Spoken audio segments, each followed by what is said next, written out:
Бүгін аргументтік эссені бастаймыз. Негізінен мына академиялық эсселердің барлығында, жалпы эсселерде барлығы дәлелмен жазылады. Бірақ аргументтік эссені дәлел эссе деп айтуға болады. Неге дәлел эссе деп айтамыз? Эссенің барлығы дәлелмен жазылатын болса, неге аргументтік эссені ерекшелеп дәлел эссе деп айтады? Себебі аргументтік эссе тезисінде позиция береді. Яғни ұстаным, бір позицияны ұстанады. Мысалы, жаңа сіздердің аргументтік эссе тақырыбында кездейсоқтық па деп сұрады сізден. Ма, ме, ба, бе, па, бе деп осы шылаулар арқылы сұрап тұр. Яғни бұл шылаулар арқылы сұрағанда сізден сіздің позицияңызды сұрайды. Сіз оны кездейсоқтық деп айтасыз ба? Немесе сіз оны кездейсоқтық емес деп айтасыз ба? Осы екі позицияның біреуін ұстанып, сол позицияларыңызды мықты аргументтермен дәлелдеп берулеріңіз керек. Аргумент фактілермен. Сондықтан да оны осы тезисті аргументтер арқылы дәлелдеп шығу қажет болғандықтан, оны аргументтік эссе деп атаған. Енді бұл ойымды айттым жаңа. Яғни аргументтік эссенің мақсаты белгілі бір мәселе бойынша позицияны қорғау, түпкі мақсаты оқырмандарды дәлелдер, фактілермен сендіру. Бұл аргументтік эссенің мақсаты, әрбір эссенің мақсаты ол. Аргументтік эссенің мақсаты оқырманын сендіру, нандыру, өзінің айтқан ұстанымына иландыру.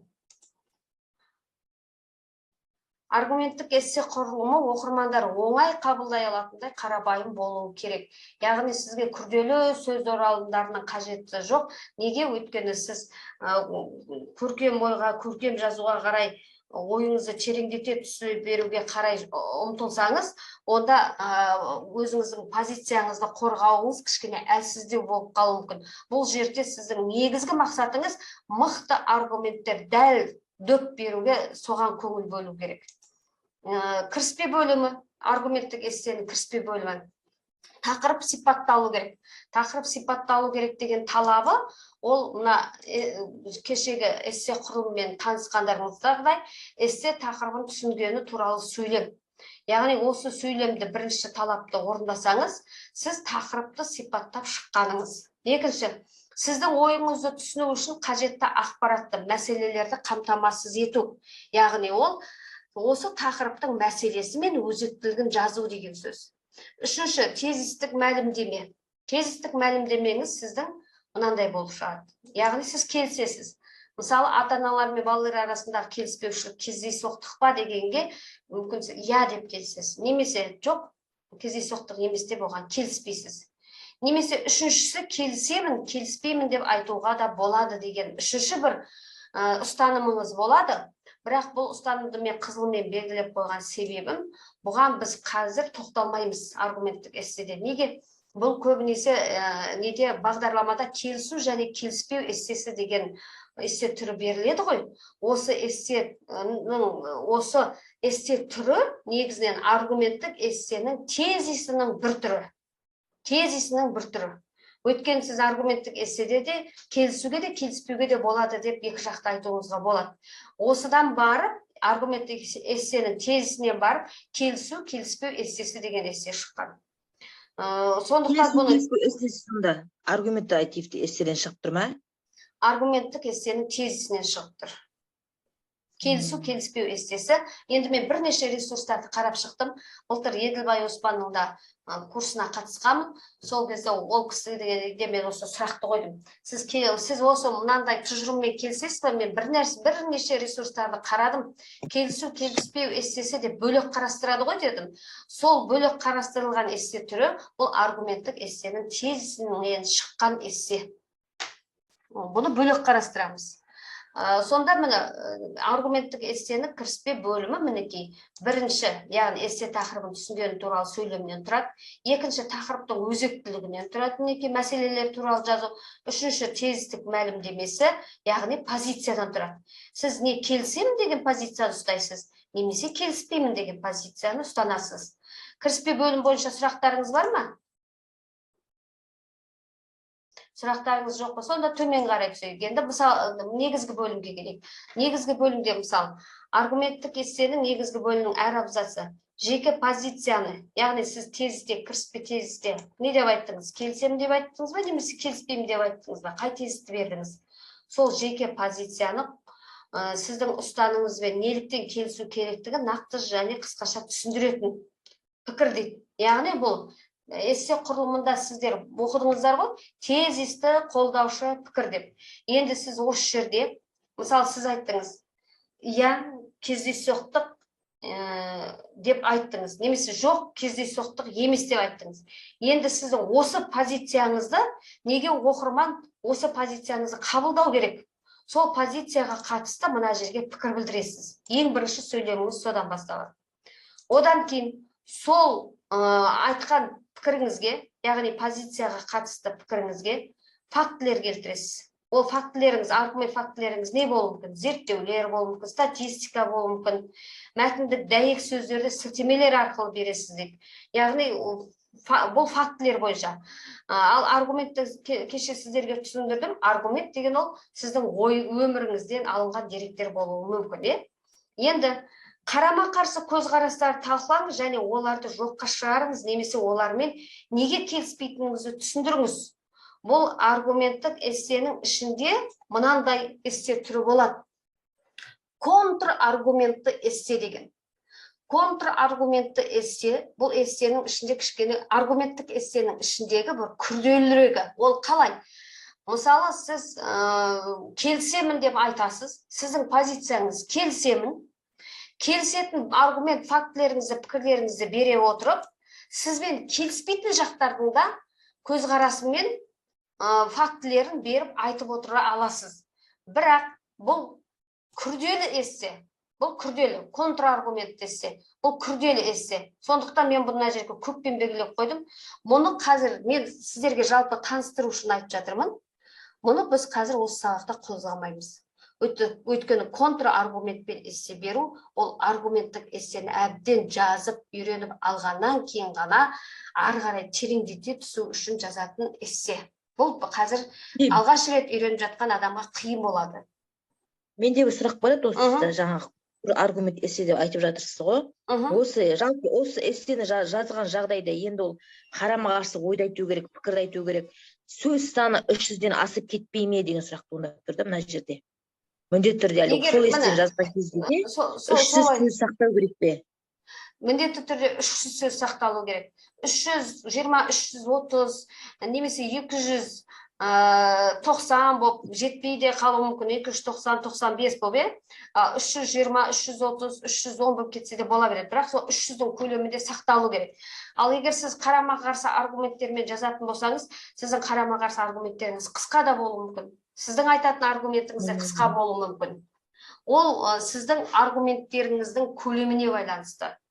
Егер өте көлемді өз аргумент фактілеріңізде өзіңіздің позицияңызға қатысты, өзіңіздің позицияңызға қарама-қарсы позицияның да пікірлері, фактілері көп болатын болса, ол бір абзац, немесе сол бір пікірді бөлген 2 абзац болып аяқталуы мүмкін. Бірін-бір жалғастырып тұрған. Бұны жазу барысында жетілдіретін жұмыстар. Енді қараңыздар, мына көкті бөліп тастаңыздар. Қазір көк жоқ деп есептеңіздер. Мінекей көкпен жазылған жер жоқ. Енді міне сонда жай ғана контраргументті емес, жай ғана аргументті эссе жазсаңыз, қалай болып шығады? Онда сіз бірінші сол өзіңіздің айтқан позицияңызға қатысты пікір білдіресіз. Одан кейін оған аргумент, фактілер білдіресіз де қорытындылайсыз. Ешқандай контраргументсіз. Ал егер сіз эссені өте жақсы жазып меңгеріп алған болсаңыз, осылай контраргументпен жазуға болады. Ары қарай, сұрақтарыңыз бар ма осы жерде? Аргумент деген түсіндіріп жібересіз ба қайтадан? Контраргумент. Контраргумент деген ба? Қазір түсіндірем сіздерге. Мысалы, мына кіріспе бөлімде қараңызшы, міне. 2 түрлі позиция тұр, мысалы. Біреуі келісемін, екіншісі келіспеймін. Міне, екіншісі келіспеймін, оны басқаша бояп қояйын. Екіншісі келіспеймін, не? Міне осылай баян. Енді қараңыз, сіздің ұстанғаныңыз келісемін. Сіздің ұстанған позицияңыз келісемін. Мысалы, жаңағыдай, шынында да бір ғана адам дүниені өзгерте ала ма? Сіздің позицияңыз өзгерте алады, келісіп тұрсыз сіз оған. Ал бір адам болуы мүмкін. Жоқ, бір адам ғана дүниені өзгерте алмайды, мен онымен келіспеймін деп. Енді сіз позицияңыз келісемін деген позицияны ұстап алдыңыз. Одан кейін басқа келіспеймін деген адамдар да болады ғой. Сол келіспеймін деген адамдардың пікірін сіз қатар алып отырып жазасыз. Бірінші, өзіңіздің келісемін деген өз позицияңызға фактілер, аргументтер келтіріп, талдап жазып бітіресіз де, одан кейін барып, сіздің пікіріңізге, позицияңызға қарсылардың да аргументтерін беріп, олардың пікірлерін жоққа шығарып отырып, өзіңіздің пікіріңізге сендіріп отырасыз.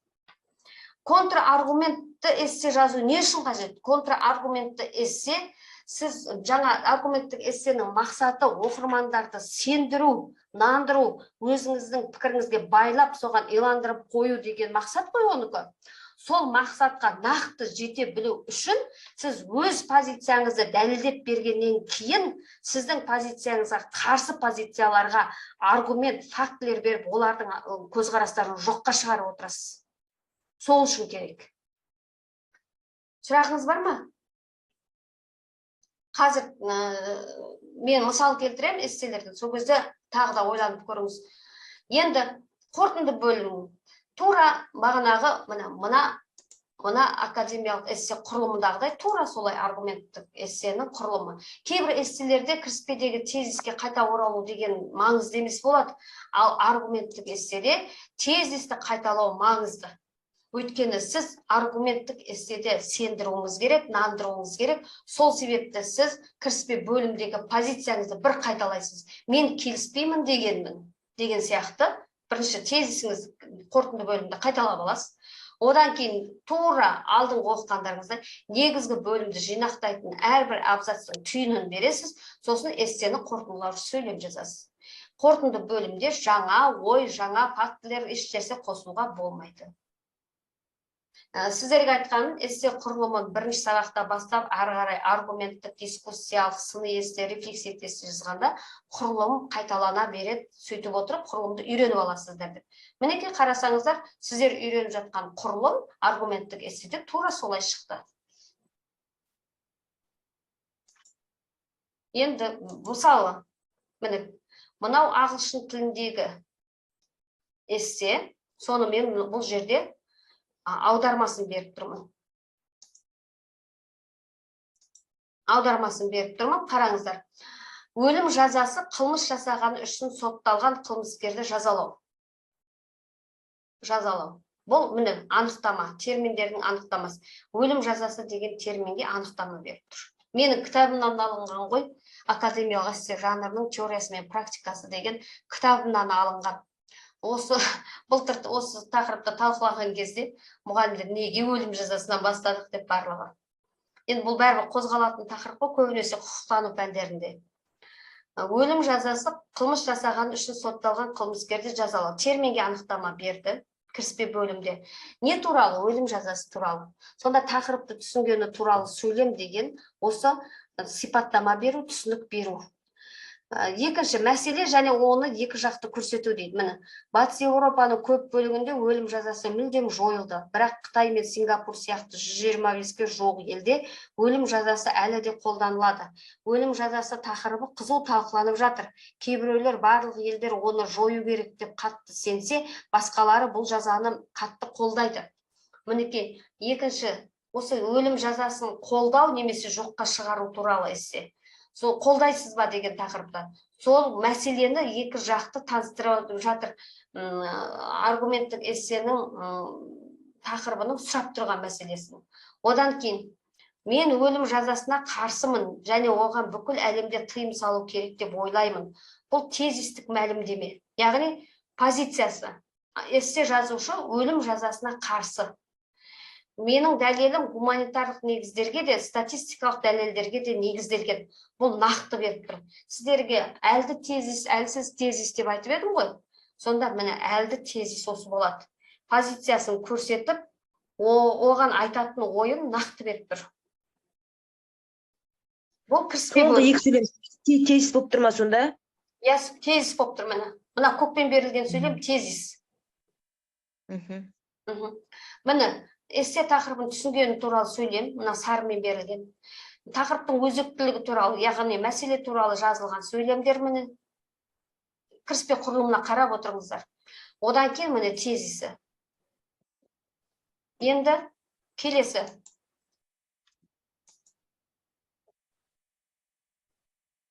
Мына жерде тағы бір кіріспе, екінші мысалын көрсетем кіріспеге.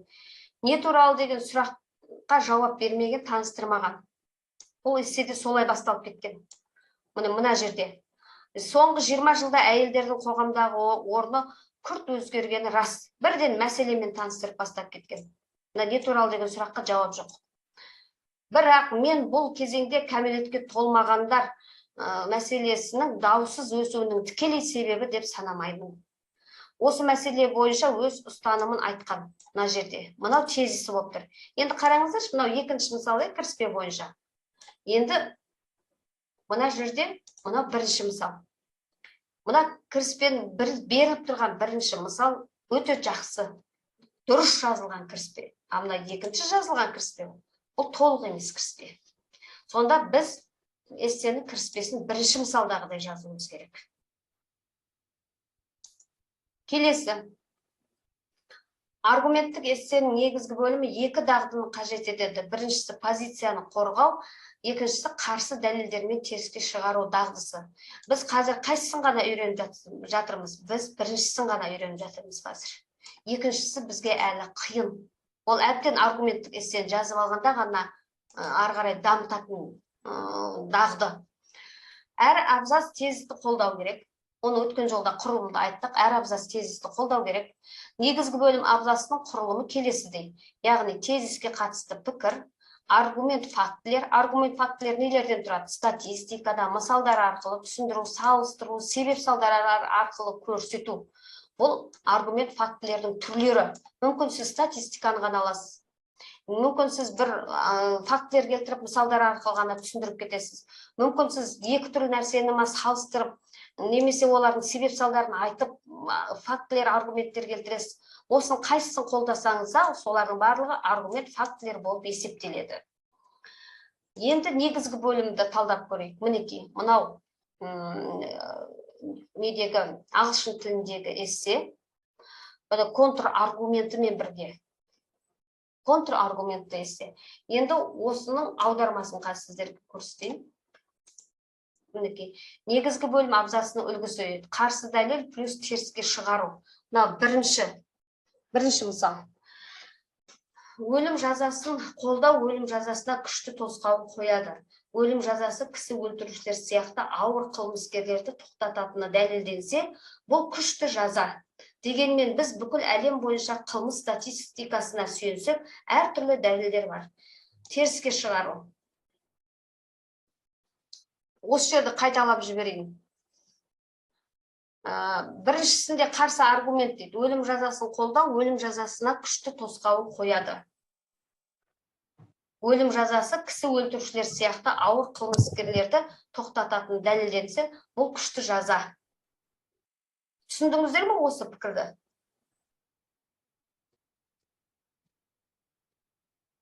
Анықтама беріп тұрған сияқты бұл жерде. Солай ма? Өлім жазасын қолдау дейді. Бұл кісі басында мына жерде кіріспе бөлімінде айтты ғой, мен қолдамаймын деді ғой. Міне көрдіңіз ба? Мен өлім жазасына қарсымын, және оған бүкіл әлемде тыйым салу керек деп ойлаймын. Қарсы дәлелін қолданып тұр, иә? Енді қараңыздаршы, міне негізгі бөліміне қараңыздар. Мінекей. Қарсы аргумент. Бірден қарсы аргументтен бастады. Қарсы дәлел плюс теріске шығару дейді. Өлім жазасын қолдау өлім жазасына күшті тосқауыл қояды. Өлім жазасы кісі өлтірушілер сияқты ауыр қылмыскерлерді тоқтататыны дәлелденсе, бұл күшті жаза. Қарсы пікір білдіріп тұр. Міне, бұл әлі дәлелденбеген ғой. Өлім жазасы кісі өлтірушілер сияқты ауыр қылмыскерлерді тоқтата алады деген дәлелденбеген. Бұл кісі айтады, кісі өлтірушілер сияқты ауыр қылмыскерлерді тоқтататын дәлелденсе дейді, бұл күшті жаза дейді. Қарсы болып тұр. Кісі өлтірушілерді өлім жазасы тоқтата алмайды деген ой. Егер тоқтата алса, ол күшті жаза болар еді деген ой. Дегенмен біз бүкіл әлем бойынша қылмыс статистикасына сүйенсек, әртүрлі дәлелдер бар. Теріске шығарып жатыр.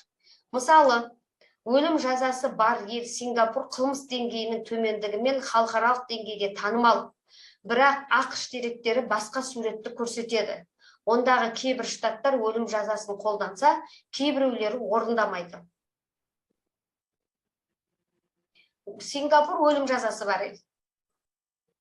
Сол елде қылмыскерлер халықаралық деңгейде төмен. Расында да Сингапурда қылмыскерлер саны төмен ғой, не бойынша, статистика бойынша.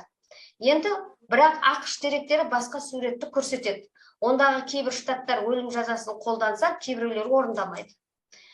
Мынау енді нақты келтіріп тұрған қайнар көзі 2000 жыл шыққан сол осы New York Times'та берген жүргізген сауалнаманы фактіге келтіріп тұр. 1980 және 2000 жылдар аралығында өлім жазасы бар кейбір штаттардағы кісі өлтіру деңгейі өлім жазасы жоқ штаттарға қарағанда 48%-дан 101%-ға жоғары болғанын көрсетті. Өлім жазасы ақштағы қылмысты болдырмайтыны анық. Енді осыдан түсіну қиын болып тұр ма сіздерге? Әлде түсініп тұрсыздар ма?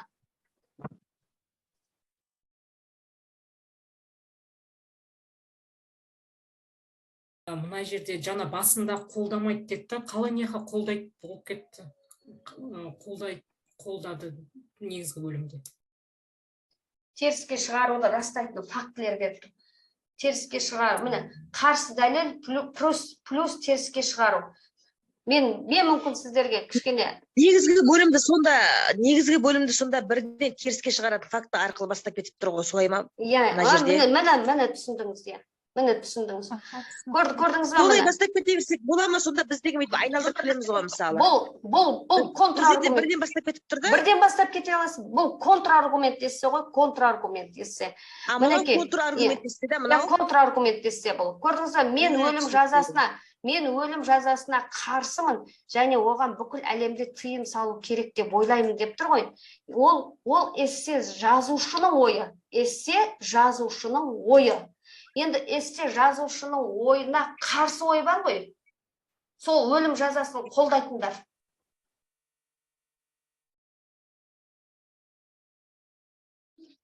Түсіндіңіздер ма? Эссе жазушы өлім жазасын қолдамайды. Ал басқа сол эссе жазушының ойынан басқа өлім жазасын қолдайтындар бар ғой. Сол қолдайтындардың міне қарсы дәлелден бастаған, және оны плюс теріске шығару үшін фактілер келтірген. Міне теріске шығару үшін растайтын фактілер келтірген. Сонда оның фактісі мынау болып тұр ғой, міне. Өлім жазасы жоқ штаттарға қарағанда 48%-дан 101%-ға жоғары болғанын көрсетті. Иә, түсінікті фактімен дәлелдеп тұр. Әрбір өзінің пікірін дәлелдеп тұр ма сонда? Дәлелдеп тұр. Мінеке, көрдіңіз ба, біріншісін айтады, Сингапурда өлім жазасы бар дейді, және ол халықаралық деңгейде қылмысы төмен, қылмыс жоқ несінде статистикасы бойынша жоғары тұр дейді. Бірақ ақштың кейбіреулері өлім жазасын қолданады, кейбір штаттары өлім жазасын қолданбайды дейді. Сол дейді, 1980 жыл мен 2000 жыл аралығында дейді, өлім жазасы бар, мына жер ғой, өлім жазасы бар кейбір штаттардағы кісі өлтіру деңгейі, өлім жазасы жоқ штаттарға қарағанда жоғары болды.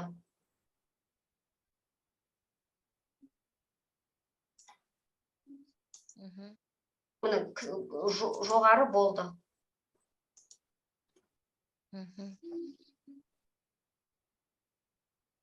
Сонда өлім жазасы бар болса да бәрібір кісі өлтіру саны тоқтамай тұр ғой. Ал өлім жазасы жоқ штаттарда кісі өлтіру саны төмен болып тұр. Сонда бұл кісі өлім жазасын қолдамай отыр ғой. Сол өлім жазасын қолдайтындарға қарсы аргумент беріп, соларды растайтын фактілер беріп жатыр. Сондықтан бұл қарсы дәлел плюс теріске шығару. Бұл мына абзац сол үшін жазылған. Сондай мақсатта жазылған осы абзац. Енді бұл контраргументті эссе. Бұны сіздерге бүгін осындай эссе бар екенмен таныстыру үшін айтып жатырмын. Ал бұл эссені біз дәл қазіргі уақытта жаза кету бізге кішкене қиындау болады. Енді қорытынды бөлім. Қорытындылай келе, мен өлім жазасы адамгершілікке жатпайды және өмір сүру құқығын нақты және анық бұзады деп есептеймін. Бұл міндетті түрде қылмысты азайтуға әсер етпейді. Қазіргі өркениетті әлемде өлім жазасына жалпыға бірдей тыйым салу керек. Естімей қалды ма? Жоқ, енді көрінді. Қорытындылай келе, мен өлім жазасы адамгершілікке жатпайды және өмір сүру құқығын нақты және анық бұзады деп есептеймін. Бұл, мына жерде бұл позицияны қайталау болып тұр. Бұл міндетті түрде қылмысты азайтуға әсер етпейді. Қазіргі өркениетті әлемде өлім жазасына жалпыға бірдей тыйым салу керек. Бұл ұсыныс шешім байланып болып тұр. Осындай аргументтік эсседе қандай бір шешімге ұсынысқа келдіңіз, сонымен түйіндеп кетуге болады. Негізгі абзацтардың түйінен кейін солай қорытындылап кетуге болады. Бұл эссе жазушы эссенің ең басында айтқан мен қарсымын деп. Мен қарсымын деп. Сосын оны нақтылағанда гуманитарлық негіздерге және статистикалық дәлелдерге негізделген деді. Сонда мінекей ол статистикалық дәлелдері мынау болып тұр. Статистикалық дәлелдері мынау болып тұр. Гуманитарлық негіздер деген ол құқық пәндері, құқықтық жағынан әкелу. Сол екеуімен дәлелдеп беріп тұр негізгі бөлім, қарсы аргументтер арқылы. Енді жалпы аргументтік эссенің тезистік мәлімдемесінде қорлау, кемсіту, ар-ұжданына нұқсан келтіру, тым жалпы пікірталас тудырмайтын, тым ауқымды позициясы жоқ тезистер, бұлар әлсіз тезистер болып есептеледі. Әлсіз тезистер болып. Жаңағы, ал мына жерде мысалы, мына жерде бұл әлді тезис болып тұр. Неге? Өйткені өзінің позициясын нақты айтты да, оған себебін, осы позицияның себебіне нақты менің дәлелім деп гуманитарлық негіздерге, статистикалық дәлелдерге негізделген. Яғни ол ойын қалай жеткізетін, ол ойын не арқылы жеткізетін нақты беріп тұр. Бұл әлді тезис. Және біз оны негізгі бөлімде көріп тұрмыз мінекей. Яғни аргументтік эсседе әлді тезис, әлсіз тезис деген болады. Әлді тезис нақты болған сайын, сіздің тезисіңіз әлді болады. Ойыңыз нақты болған сайын, позицияңызды нақты көрсеткен сайын, ол әлді тезис болады.